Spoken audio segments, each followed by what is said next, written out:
मेरे प्यारे देशवासियों, आजादी का ये महापर्व 140 करोड़ संकल्पों का पर्व है। 140 करोड़ देशवासी आज तिरंगे के रंग में रंगे हैं।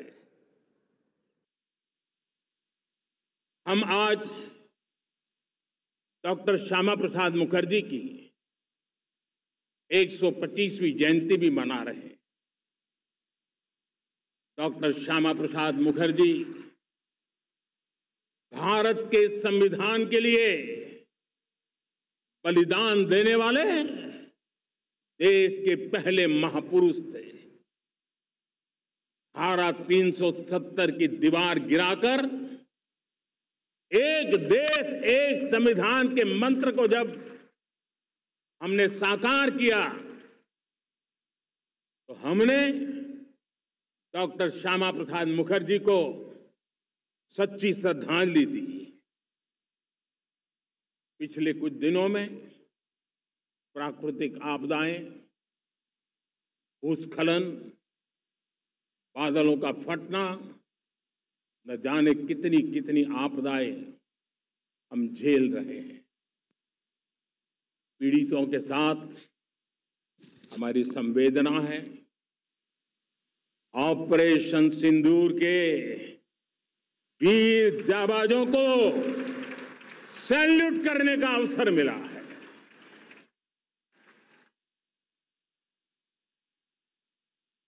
हमारे वीर जाबाज सैनिकों ने दुश्मनों को उनकी कल्पना से परे सजा दी है। मेरे प्यारे देशवासियों, ऑपरेशन सिंदूर उसी आक्रोश की अभिव्यक्ति है। पाकिस्तान में हुई तबाही इतनी बड़ी है कि रोज नए नए खुलासे हो रहे हैं, नई नई जानकारियां आ रही हैं। अब भारत ने तय कर लिया है कि न्यूक्लियर की धमकियों को अब हम सहने वाले नहीं हैं। हम मुंह तोड़ जवाब देंगे। मेरे प्यारे देशवासियों, भारत ने तय कर लिया है, खून और पानी एक साथ नहीं बहेंगे। एक राष्ट्र के लिए आत्मसम्मान की सबसे बड़ी कसौटी आज भी उसकी आत्मनिर्भरता है। और मेरे प्यारे देशवासियों, विकसित भारत का आधार भी है आत्मनिर्भर भारत। मेड इन इंडिया की शक्ति हमारे हाथ में थी, सेना के हाथ में थी। इसलिए बिना चिंता, बिना रुकावट, बिना हिचकिचाहट हमारी सेना अपना पराक्रम करती रही। हमारे देश में 50-60 साल पहले सेमीकंडक्टर को लेकर के फाइलें शुरू हुई। 50-60 साल पहले फैक्ट्री का विचार चालू हुआ। आप मेरे नौजवानों जानकर के हैरान हो जाएंगे, आज सेमीकंडक्टर जो पूरी दुनिया की एक ताकत बन गया है, 50-60 साल पहले वो विचार, वो फाइलें अटक गई, लटक गई, अटक गई। सेमीकंडक्टर के विचार की ही भ्रूण हत्या हो गई। हमने उस बोझ से मुक्त होकर के मिशन मोड में सेमीकंडक्टर के काम को आगे बढ़ाया। 6 अलग अलग सेमीकंडक्टर के यूनिट्स जमीन पर उतर रहे हैं। 4 नए यूनिट्स को हमने ऑलरेडी हरी झंडी दिखा दी है, ग्रीन सिग्नल दे दिया है। और देशवासियों और मेरे खास करके नौजवानों और विश्व भर में भारत की टेक्नोलॉजी की ताकत को समझने वाले लोगों को भी कहना चाहूंगा, इसी वर्ष के अंत तक मेड इन इंडिया, भारत की बनी हुई, भारत में बनी हुई, भारत के लोगों द्वारा बनी हुई मेड इन इंडिया चिप्स बाजार में आ जाएगी। हमने बीड़ा उठाया और आज 11 वर्ष में सोलर एनर्जी 30 गुना बढ़ चुकी है। हम नए नए डैम बना रहे हैं ताकि हाइड्रो का विस्तार हो और हमें क्लीन एनर्जी की उपलब्ध हो। भारत मिशन ग्रीन हाइड्रोजन लेकर के आज हजारों करोड़ रुपए इन्वेस्ट कर रहा है। भविष्य की ऊर्जा को ध्यान में रख करके, ऊर्जा के क्षेत्रों को ध्यान में रख करके भारत न्यूक्लियर एनर्जी पर भी बहुत बड़े इनिशिएटिव ले रहा है।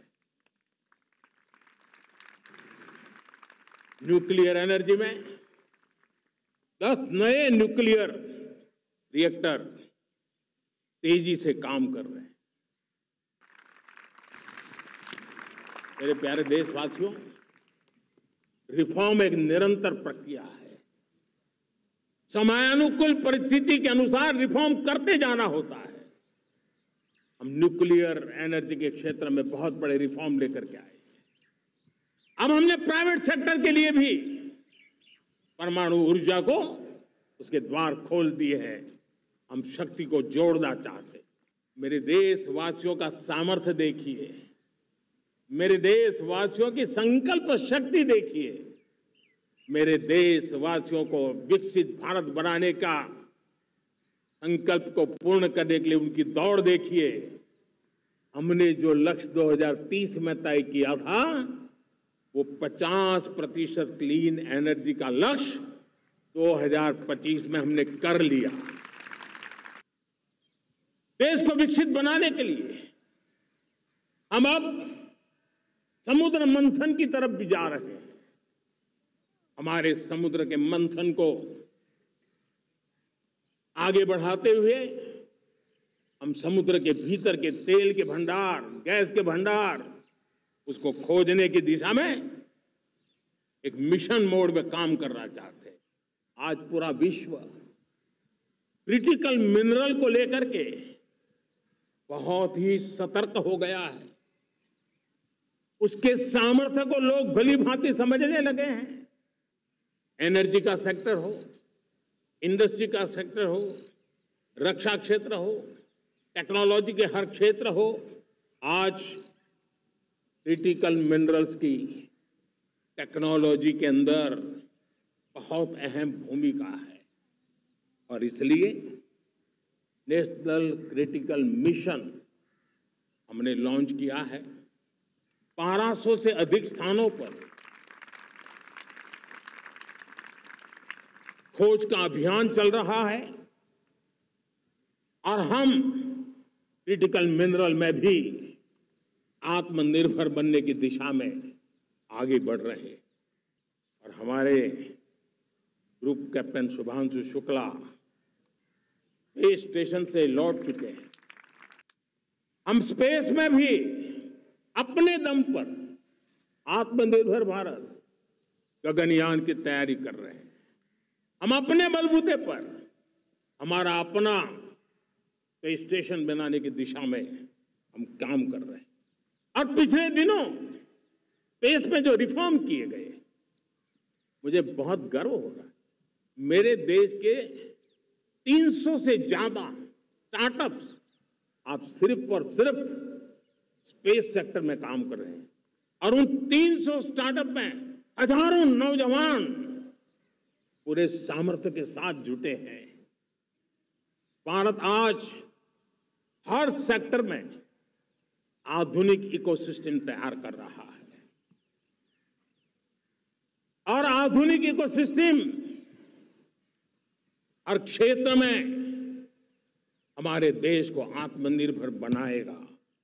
फाइटर जेट्स के लिए जेट इंजन हमारा होना चाहिए कि नहीं होना चाहिए। हम फार्मा ऑफ द वर्ल्ड माने जाते हैं, लेकिन क्या समय की मांग नहीं है? हम रिसर्च और डेवलपमेंट में और ताकत लगाएं, हमारे अपने पेटेंट हो, हमारी अपनी बनाई हुई मानव जाति के कल्याण की सस्ते से सस्ती और सबसे कारगर नई नई दवाइयों की शोध हो, हर संकट में साइड इफेक्ट के बिना मानव जाति के कल्याण में काम आए। बायो 3 पॉलिसी भारत सरकार ने बनाई है। मैं देश के नौजवानों को कहता हूं, आइए बायो 3 पॉलिसी का अध्ययन करके अब कदम उठाइए। देश का भाग्य बदलना है, आपका सहयोग चाहिए। क्या समय की मांग नहीं है? ऑपरेटिंग सिस्टम से लेकर के साइबर सुरक्षा तक, डीप टेक से लेकर के आर्टिफिशियल इंटेलिजेंस तक, सारी चीजें हमारी अपनी हो, इस पर हमारे ही लोगों का सामर्थ्य जुटा हुआ हो।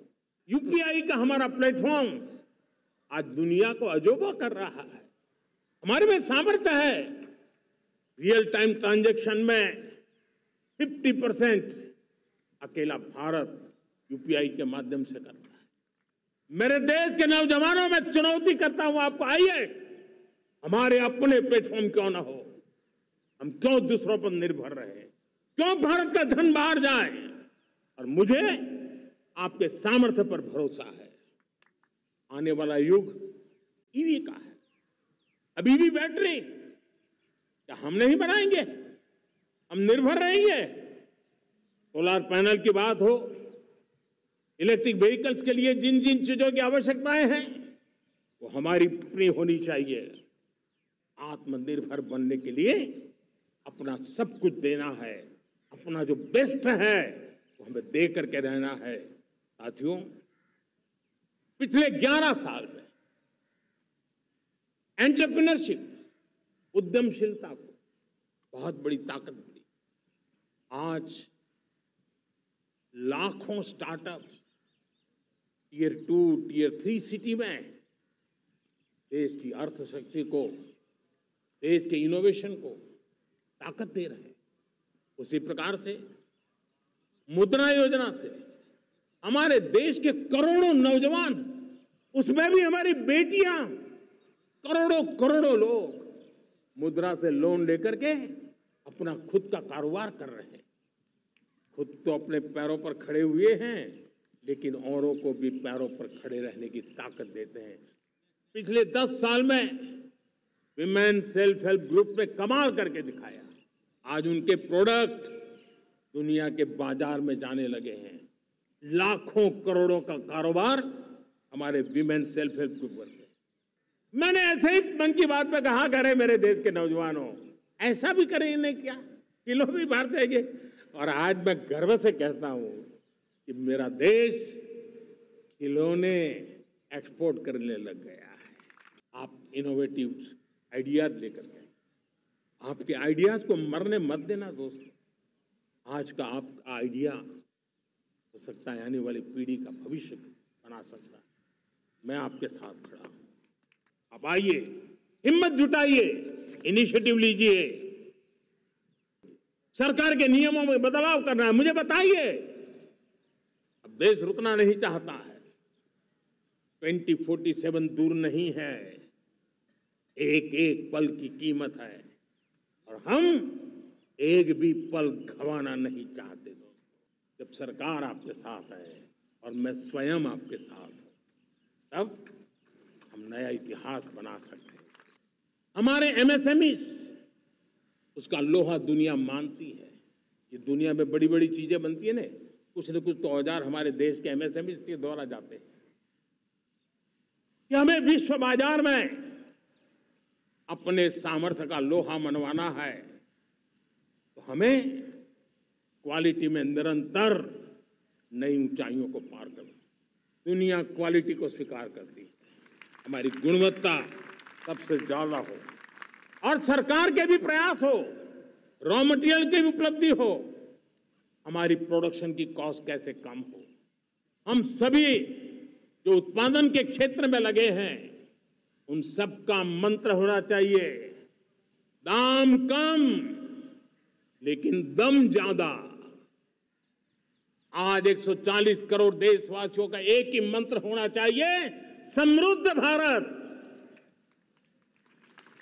अगर कोटि कोटि लोगों के बलिदान से स्वतंत्र भारत हो सकता है, तो कोटि कोटि लोगों के संकल्प से, पुरुषार्थ से, आत्मनिर्भर बनने से, वोकल फॉर लोकल की बात करने से, स्वदेशी का मंत्र को जापने से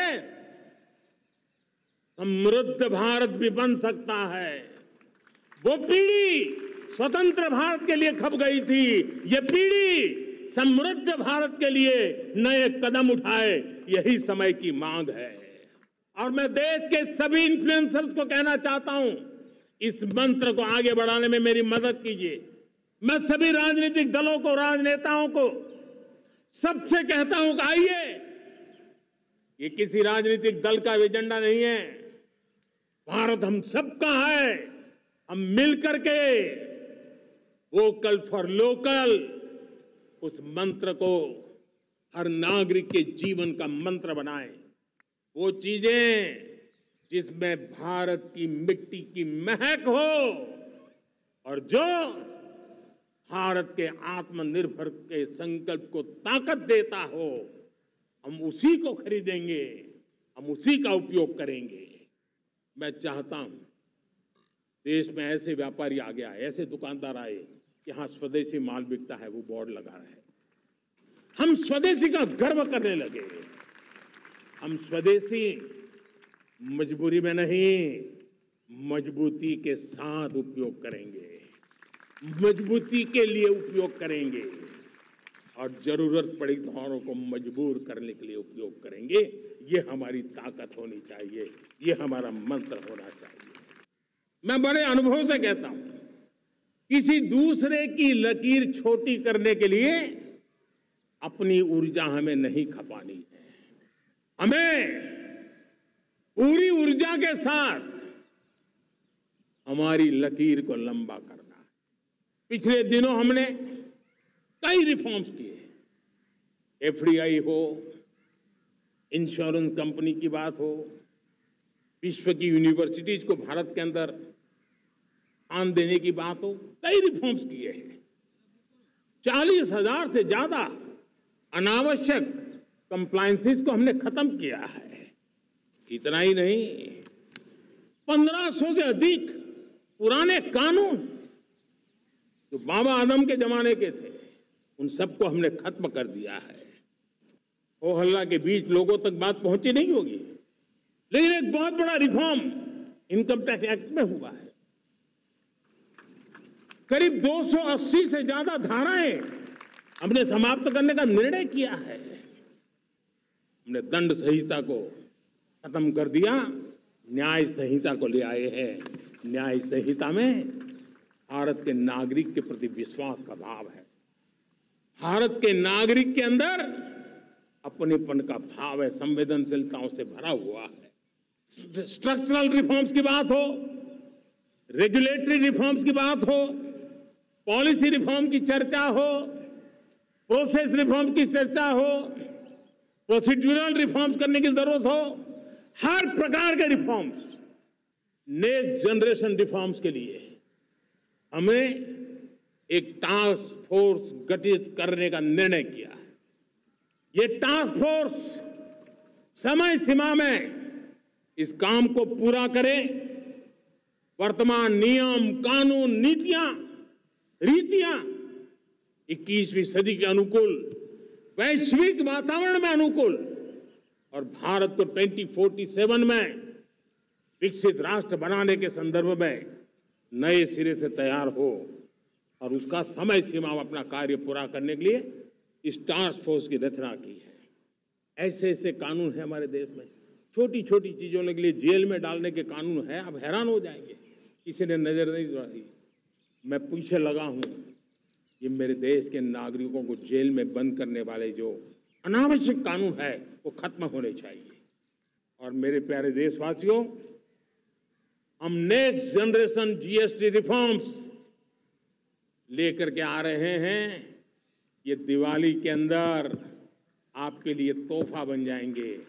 सामान्य मानवीय की जरूरतों के टैक्स भारी मात्रा में कम कर दिए जाएंगे।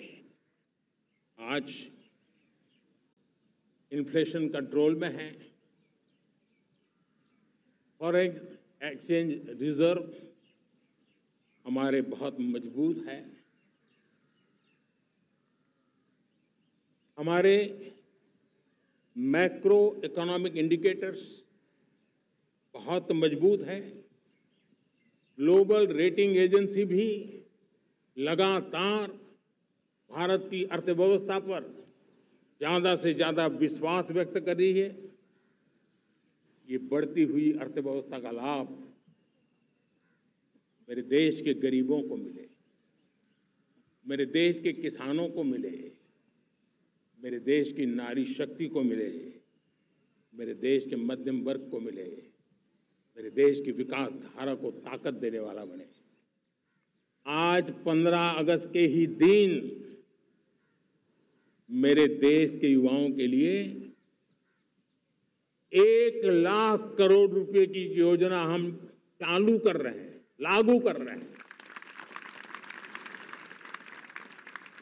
आज से प्रधानमंत्री विकसित भारत रोजगार योजना आज ही 15 अगस्त को लागू हो रही है। ये आपके लिए बहुत खुशखबरी है। इस योजना के तहत निजी क्षेत्र में पहली नौकरी पाने वाले नौजवान को, बेटे बेटी को 15,000 रुपया सरकार की तरफ से दिए जाएंगे। कंपनियों को भी नए रोजगार देने के अवसर जो भी ज्यादा जुटाएगा उनको भी प्रोत्साहन राशि दी जाएगी। स्टार्टअप से लेकर स्पेस सेक्टर तक हमारी बेटियां छाई हुई हैं, खेल के मैदान में छाई हुई हैं, फौज में चमक रही है। आज गर्व के साथ नारी कंधे से कंधा मिलाकर के देश की विकास यात्रा में भागीदार हो रही। नमो ड्रोन दीदी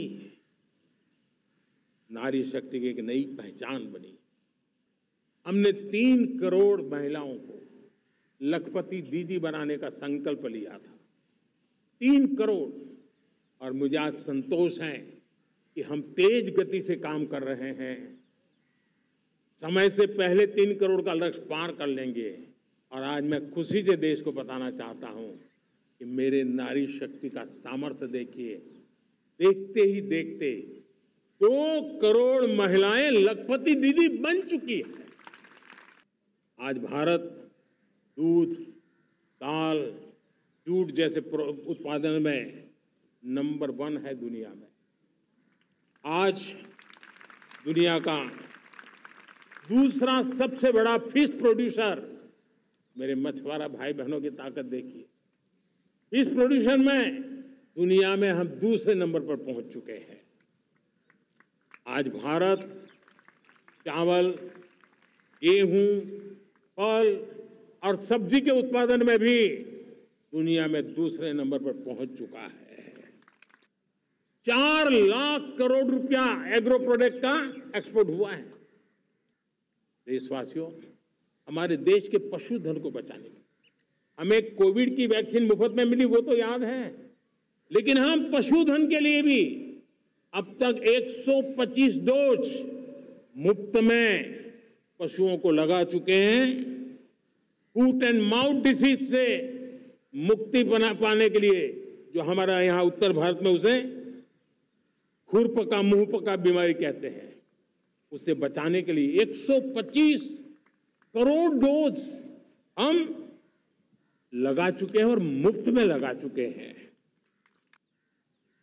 भारत के किसान, भारत के मछुआरे, भारत के पशुपालक, उनसे जुड़ी किसी भी अहितकारी नीति के आगे मोदी दीवार बन के खड़ा है। भारत अपने किसानों, अपने पशुपालकों, अपने मछुआरों के संबंध में कभी भी कोई समझौता नहीं स्वीकार करेगा। जनधन अकाउंट जब खोले गए ना, वो सिर्फ बैंक का अकाउंट था ऐसा नहीं है। उसे एक स्वाभिमान मिला था कि बैंक के दरवाजे मेरे लिए भी खुलते हैं, मैं भी बैंक के दरवाजे में जाकर के टेबल पे हाथ रख करके बात कर सकता हूं। ये विश्वास हमने जगाया है। आयुष्मान भारत ने बीमारी को सहने की आदत से मुक्ति दिलाने का और उनको अच्छे स्वास्थ्य के लिए मदद करने का काम। और जब हम वरिष्ठ नागरिकों को 5 लाख रुपए से ज्यादा मदद कर करके उनके आरोग्य की चिंता करते हैं। आज पीएम आवास, 4 करोड़ गरीबों को घर मिलना मतलब जिंदगी के नए सपने वहां सजते हैं। वो सिर्फ 4 दीवारें नहीं है दोस्तों। रेहड़ी पटरी वालों के लिए पीएम स्वनिधि योजना, जो कभी ब्याज के चक्कर में फंसा रहता था, आज पीएम स्वनिधि से रेहड़ी पटरी वाला भी, और आपने देखा वो यूपीआई से पैसे लेता है, यूपीआई से पैसे देता है। ये बदलाव आखिरी व्यक्ति तक चिंता, लोगों की लाइफ में सरकार होनी चाहिए। उसी के कारण ये जमीन से जुड़ी योजनाएं बनती हैं और जमीन से जुड़ी योजनाएं जमीन पर उतरती हैं और जमीन से उतरी हुई योजनाएं जीवन में बदलाव लाने का एक सशक्त माध्यम बन जाती हैं। साथियों, गरीबी हटाओ के नारे देश ने बहुत सुने हैं, लाल किले से भी सुने, और देश सुन सुन करके थक गया था और देश ने मान लिया था कि गरीबी हट नहीं सकती है। लेकिन जब हम योजनाओं को गरीब के घर तक ले जाते हैं, विश्वास को गरीब के मन में हम पैदा करते हैं, तो मेरे देश के 25 करोड़ गरीब गरीबी को परास्त कर करके, गरीबी से बाहर निकल करके एक नया इतिहास बनाते हैं। और 10 वर्ष में 25 करोड़ से ज्यादा गरीब गरीबी को परास्त कर करके गरीबी से बाहर निकले हैं और एक न्यू मिडिल क्लास तैयार हुआ है। मेरे साथियों, ये न्यू मिडिल क्लास और मिडिल क्लास एक ऐसी जुगलबंदी है जिसमें एस्पिरेशन भी है, एफर्ट भी है। वो देश को आगे बढ़ाने के लिए बहुत बड़ा सामर्थ्य बनने वाली है। पिछड़े को प्राथमिकता, पिछड़े को प्राथमिकता देते हुए हम परिवर्तन की ऊंचाइयों को प्राप्त करना चाहते हैं।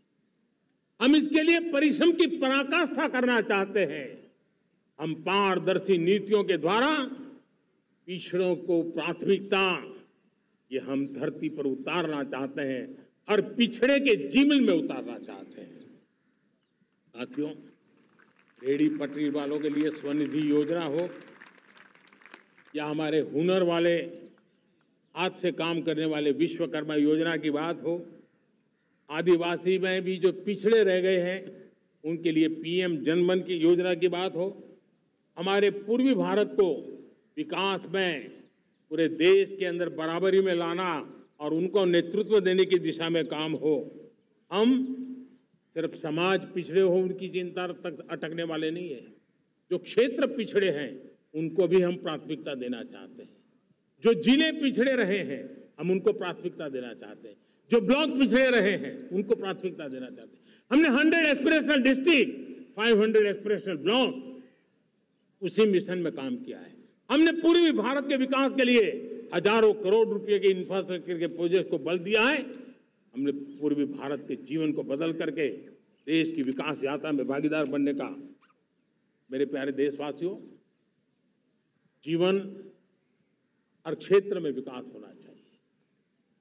विकास के लिए खेल का भी महत्व होता है और साथियों, इस खेल को बढ़ावा देने के लिए हमने नेशनल स्पोर्ट्स पॉलिसी, कई दशकों के बाद हम देश में खेलो भारत नीति को लेकर के आए हैं ताकि एक खेल जगत का सर्वांगीण विकास का प्रयास हो। स्कूल से लेकर के ओलंपिक तक हम एक पूरा इकोसिस्टम डेवलप करना चाहते हैं, चाहे कोचिंग की व्यवस्था हो, फिटनेस की बात हो, खेल के मैदान हो, खेल की व्यवस्थाएं हो, खेल के लिए आवश्यक साधन हो, लघु उद्योगों को भी खेल के साधन बनाने में मदद करने की बात हो। यानी एक प्रकार से पूरा इकोसिस्टम हम दूर दराज के बच्चों तक पहुंचाना चाहते हैं। हमारे देश के हर परिवार को चिंता करनी चाहिए। मोटापा हमारे देश के लिए बहुत बड़ा संकट बनता जा रहा है। हर तीसरे व्यक्ति में एक व्यक्ति मोटापे का शिकार होगा। हमें मोटापे से बचना है, ओबेसिटी से बचना है कि परिवार तय करे कि जब खाने का तेल घर में आएगा 10% कम ही आएगा और 10% कम ही उपयोग करेंगे और हम ओबेसिटी के खिलाफ लड़ाई को जीतने की दिशा में हम अपना योगदान देंगे। यह वर्ष गुरु तेग बहादुर जी का 350वां शहीदी वर्ष है। देश की संस्कृति की रक्षा, भारत के मूल्यों की रक्षा के लिए उन्होंने अपना सब कुछ न्योछावर कर दिया। मैं आज उनको नमन करता हूं। साथियों, हमारी संस्कृति की ताकत हमारी विविधता है। हम विविधता को सेलिब्रेट करना चाहते हैं। हम विविधता को सेलिब्रेट करने की आदत बनाना चाहते हैं। यह हमारा गौरव है। यह हमारा भारत माँ का यह बगीचा कितने विविध प्रकार के फूलों से सजा हुआ है, कितनी विविधताएं हैं। ये विविधता हमारे लिए एक बहुत बड़ा, हमारी विरासत है, बहुत बड़ा गौरव है। साथियों, हमारा देश भाषाओं की विविधता से बहुत ही भरा हुआ है, पुलकित है और इसीलिए हमने मराठी, असमिया, बांग्ला, पाली, प्राकृत को क्लासिकल लैंग्वेज का दर्जा दिया है। और मेरा मत है, हमारी भाषाएं जितनी विकसित होगी, हमारी सभी भाषाएं जितनी समृद्ध होगी, हमारे नॉलेज के सिस्टम को भी उतना ही बल मिलने वाला है। और हमारी वो ताकत है, आज जब डेटा का जमाना है ना, तो ये ताकत दुनिया के लिए भी बड़ी ताकत बन सकती है। इतना सामर्थ्य हमारी लैंग्वेज में। हमें हमारी सभी भाषाओं पर गर्व होना चाहिए। हमारी सभी भाषाओं के विकास के लिए हर किसी ने बनते हुए प्रयास करना चाहिए। साथियों, पांडुलिपि में हमारे ज्ञान के भंडार पड़े हैं, लेकिन उसके प्रति उदासीनता रही है। इस बार हमने ज्ञान भारतम योजना के तहत देश भर में जहां भी हस्तलिखित ग्रंथ है, जहां पांडुलिपियां हैं, सदियों पुराने जो दस्तावेज हैं, उनको खोज खोज करके आज की टेक्नोलॉजी का उपयोग करते हुए उस ज्ञान की समृद्धि को आने वाली पीढ़ियों के लिए काम आए, उस दिशा में काम कर रहे हैं। ये देश बनता है कोटि कोटि जनों के पुरुषार्थ से, ऋषियों के, मुनियों से, वैज्ञानिकों के, शिक्षकों के, किसानों के, जवानों के, सेना के, मजदूरों के, हर किसी के प्रयास से देश बनता है। हर किसी का योगदान होता है, व्यक्ति का भी होता है, संस्थाओं का भी होता है। आज मैं बहुत गर्व के साथ एक बात का जिक्र करना चाहता हूं। आज से 100 साल पहले एक संगठन का जन्म हुआ, राष्ट्रीय स्वयंसेवक संघ। 100 साल की राष्ट्र की सेवा एक बहुत ही गौरवपूर्ण स्वर्णिम पृष्ठ है। व्यक्ति निर्माण से राष्ट्र निर्माण के संकल्प को लेकर के 100 साल तक मां भारती का कल्याण का लक्ष्य लेकर के लक्षावधि स्वयंसेवकों ने मातृभूमि के कल्याण के लिए अपना जीवन समर्पित किया है। सेवा, समर्पण, संगठन और अप्रतिम अनुशासन, ये जिसकी पहचान रही है, ऐसा राष्ट्रीय स्वयंसेवक संघ दुनिया का ये सबसे बड़ा एनजीओ है। एक प्रकार से 100 साल का उसका समर्पण का इतिहास है। आज लाल किले की प्राचीर से 100 साल की इस राष्ट्र सेवा की यात्रा में योगदान करने वाले सभी स्वयंसेवकों को आदरपूर्वक स्मरण करता हूं और देश गर्व करता है राष्ट्रीय स्वयंसेवक संघ की इस 100 साल की भव्य समर्पित यात्रा को, और हमें प्रेरणा देता रहेगा। पिछले 11 वर्षों में राष्ट्र सुरक्षा, राष्ट्र रक्षा, राष्ट्र के नागरिकों की रक्षा, इन सभी मोर्चों पर हमने पूरे समर्पण भाव से काम किया है। एक समय था, कभी 125 से ज्यादा जिलों में नक्सलवाद अपनी जड़ें जमा चुका था। माओवाद की चंगुल में हमारे जनजातीय क्षेत्र, हमारे जनजातीय नौजवान फंसे हुए थे, और आज 125 जिलों में से कम होते होते हम 20 पर ले आए हैं। उन जनजातीय समाज की सबसे बड़ी हमने सेवा की है। जो क्षेत्र कभी रेड कॉरिडोर के रूप में जाने जाते थे, वो आज विकास के ग्रीन कॉरिडोर बन रहे हैं। साथियों, हमारे लिए गर्व की बात है, भारत के नक्शे में जिन क्षेत्रों को लहूलुहान कर दिया गया था, लाल रंग से रंग दिया गया था, हमने वहां संविधान, कानून और विकास का तिरंगा फहरा दिया है।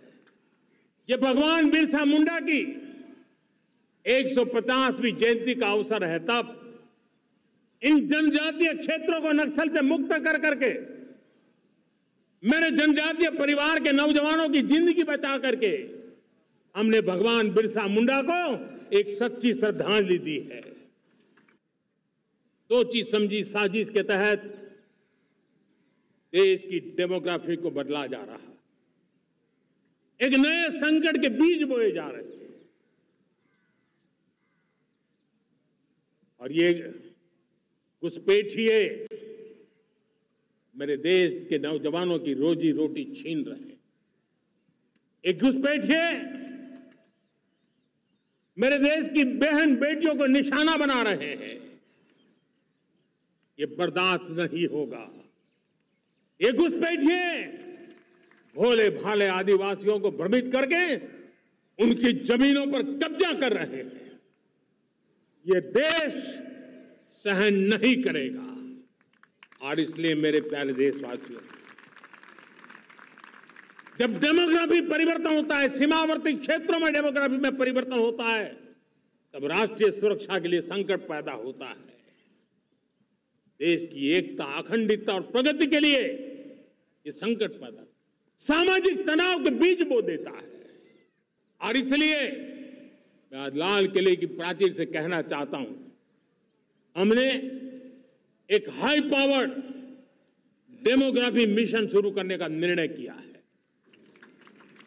ये मिशन, इस मिशन के द्वारा ये जो भीषण संकट नजर आ रहा है, भारत पे मंडरा रहा है जो संकट है, उसको निपटाने के लिए तय समय में सुविचारित सुनिश्चित रूप से अपने कार्य को करेगा।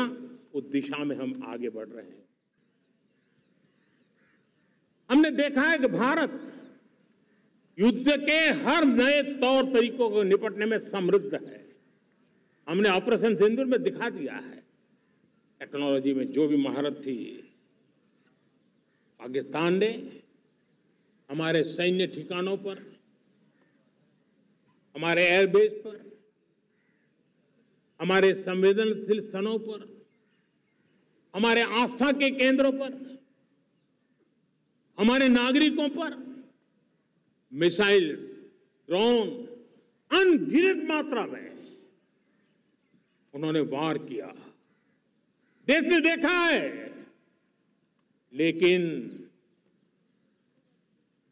देश को सुरक्षित रखने के जो प्रयास पिछले 10 साल में हुए हैं, उस ताकत का परिणाम था कि उनके हर हमले को हमारे जाबाजों ने और हमारी टेक्नोलॉजी ने तिनके की तरह बिखेर दी।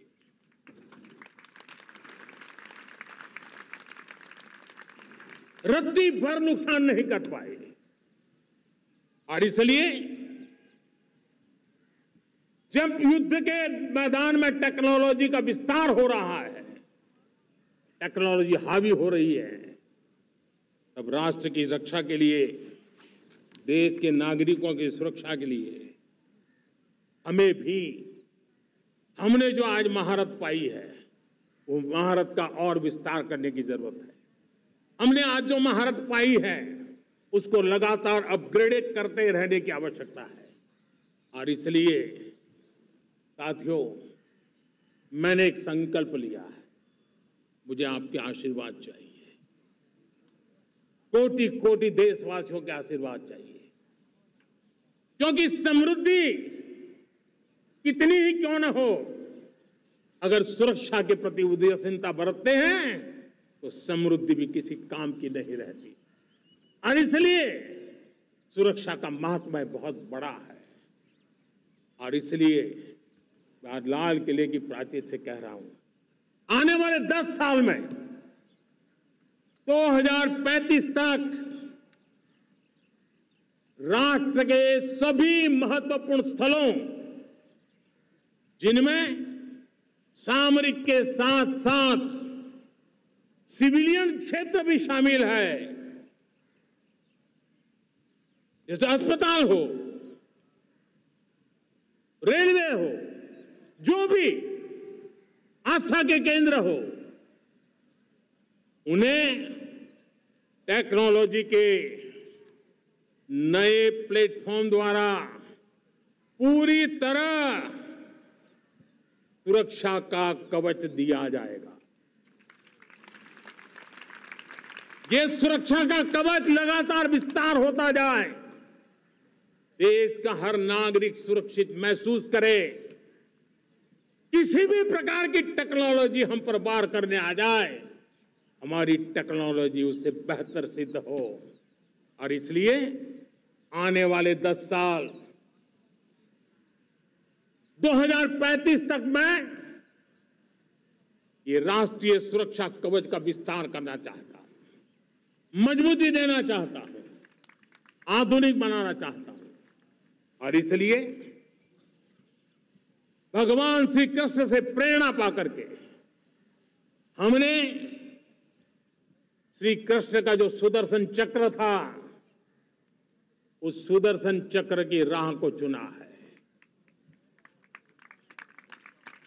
आप में से बहुत लोगों को याद होगा, जब महाभारत की लड़ाई चल रही थी, श्री कृष्ण ने अपने सुदर्शन चक्र से सूर्य के प्रकाश को रोक दिया था और दिन में ही अंधेरा कर दिया था। सूर्य प्रकाश को सुदर्शन चक्र से रोक दिया था। और तब अर्जुन ने जो शपथ ली थी जयद्रथ का वध करने की, उस प्रतिज्ञा को अर्जुन पूर्ण कर पाए थे। अब देश सुदर्शन चक्र मिशन लॉन्च करेगा।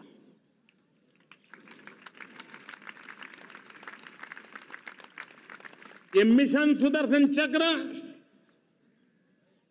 एक पावरफुल वेपन सिस्टम दुश्मन के हमले को न्यूट्रलाइज तो करेगा ही करेगा, लेकिन कई गुना ज्यादा दुश्मन पर हिट बैक करेगा।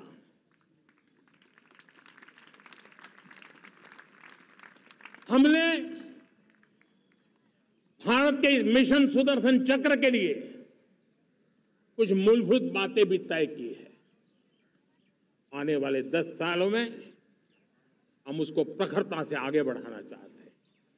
एक तो ये पूरी आधुनिक सिस्टम, इसके लिए रिसर्च, डेवलपमेंट, उसकी मैन्युफैक्चरिंग हमारे देश में ही हो, हमारे देश के नौजवानों के टैलेंट से हो, हमारे देश के लोगों के द्वारा बनी।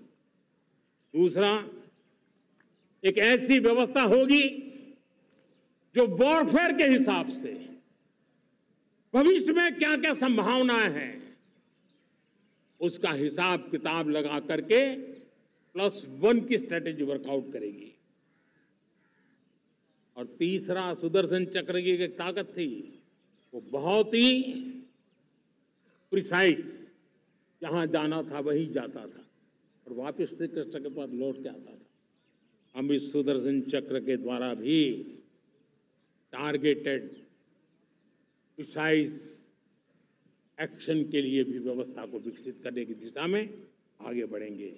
और इसलिए युद्ध के बदलते तौर तरीकों में राष्ट्र की सुरक्षा, नागरिकों की सुरक्षा के लिए मैं बड़े प्रतिबद्धता के साथ इस कार्य को आगे बढ़ाने के लिए वचन देता हूं।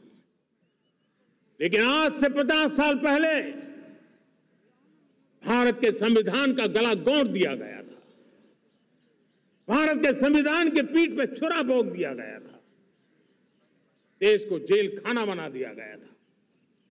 आपातकाल लगा दिया गया था। इमरजेंसी थोप दी गई थी। इमरजेंसी के 50 साल हो रहे हैं। देश की किसी भी पीढ़ी ने संविधान की हत्या के इस पाप को कभी भूलना नहीं चाहिए। संविधान की हत्या करने वाले पापियों को नहीं भूलना चाहिए। और हमें भारत के संविधान के प्रति अपने समर्पण को और मजबूती देते आगे बढ़ना चाहिए। वो हमारी प्रेरणा है।